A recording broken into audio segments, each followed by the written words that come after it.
Hello, my name is Andrés Cano and I'm here to speak on behalf of the Libertad Para El Agua movement. In Mayan culture, water is the origin of everything. It is an essential element that lays at the heart of all understanding. Its cyclical nature reflects the universe. Its existence is synonymous of harmony, purity, abundance, and peace. For our ancestors, water is the element of resurrection. Water is spoken to, conversed with, caressed. With water you share joy and sorrows. Water has the capacity of feeling, thinking, absorbing, cleaning, and becoming sad. Water is the most important element for life in the planet. Its existence is what makes planet Earth particularly special.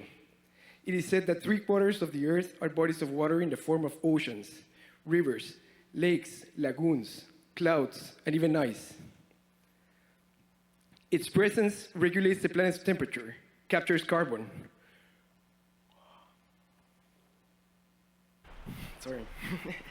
produces oxygen, and enables enormous number of biophysical processes that are vital for the existence of millions of species of fauna and flora that are part of the web of life. This honors and affirms the wisdom of Mayan ancestors, who have always considered water as a living being. It is alive because it gives life, and therefore it is sacred and it deserves respect, reverence, offering, gratitude, and contemplation. As logical and universal as this may seem, as humans, it is increasingly difficult for us to recognize the life of water. We live in a world where there are very few ways to recognize its life in our daily lives. Today, our relationship with water comes from a plastic bottle, a faucet, a drinking fountain, or a toilet at a public bathroom. How can we see and remember sacredness of water life in these forms, so far removed from its natural form and environment? This sacred connection, this bond with water as a tender and caring mother is no longer accessible in the same way for everyone, especially as we think about this from the perspective of the place where we gather today. A large urban concentration that brings together an unthinkable number of water consumers for all kinds of uses, surely consuming and discarding far more amounts of water than the ones the territory has the capacity to produce in real time.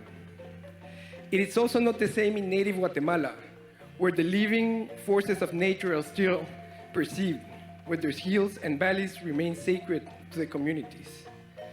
There, the notions that see water as a resource, as a commodity, as just another element in a production chain have already gained ground.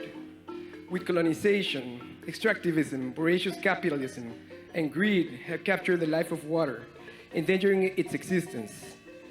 As strange as it may seem, in these modern times in Guatemala, it makes a lot of sense to speak and demand for freedom of water, to recognize it as a captive and demand its liberation. Libertad Para El Agua was born in 2021 as a strictly peasant, rural, and indigenous movement that aims to visibilize perspectives that see water as a living being.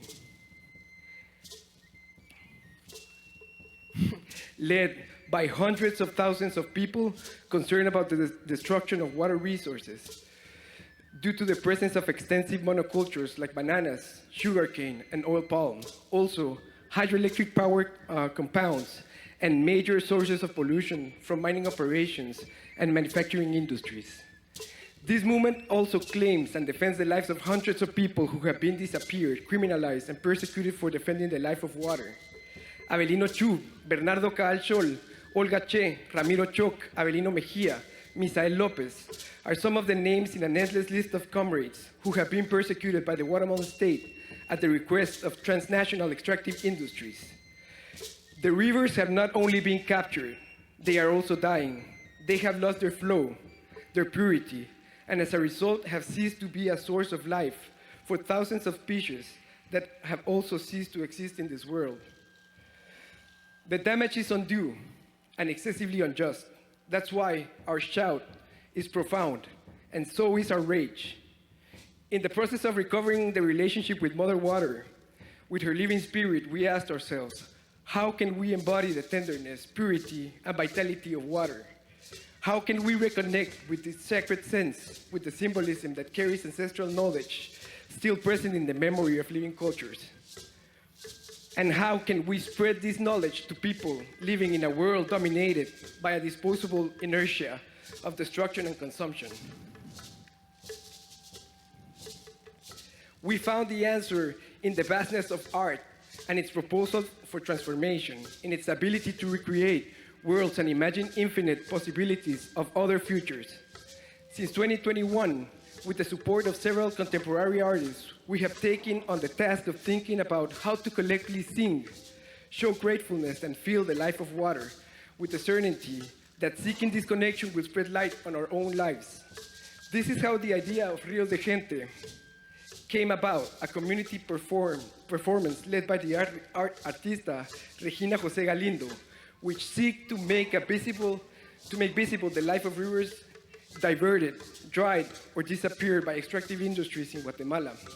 Inspired by the mantra, where there was once a river, there we sing, thousands of people, some of them persecuted and terrorized by the industries and the government, formed several collective rivers that momentarily gave life back to water.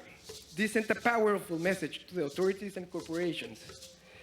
That human river,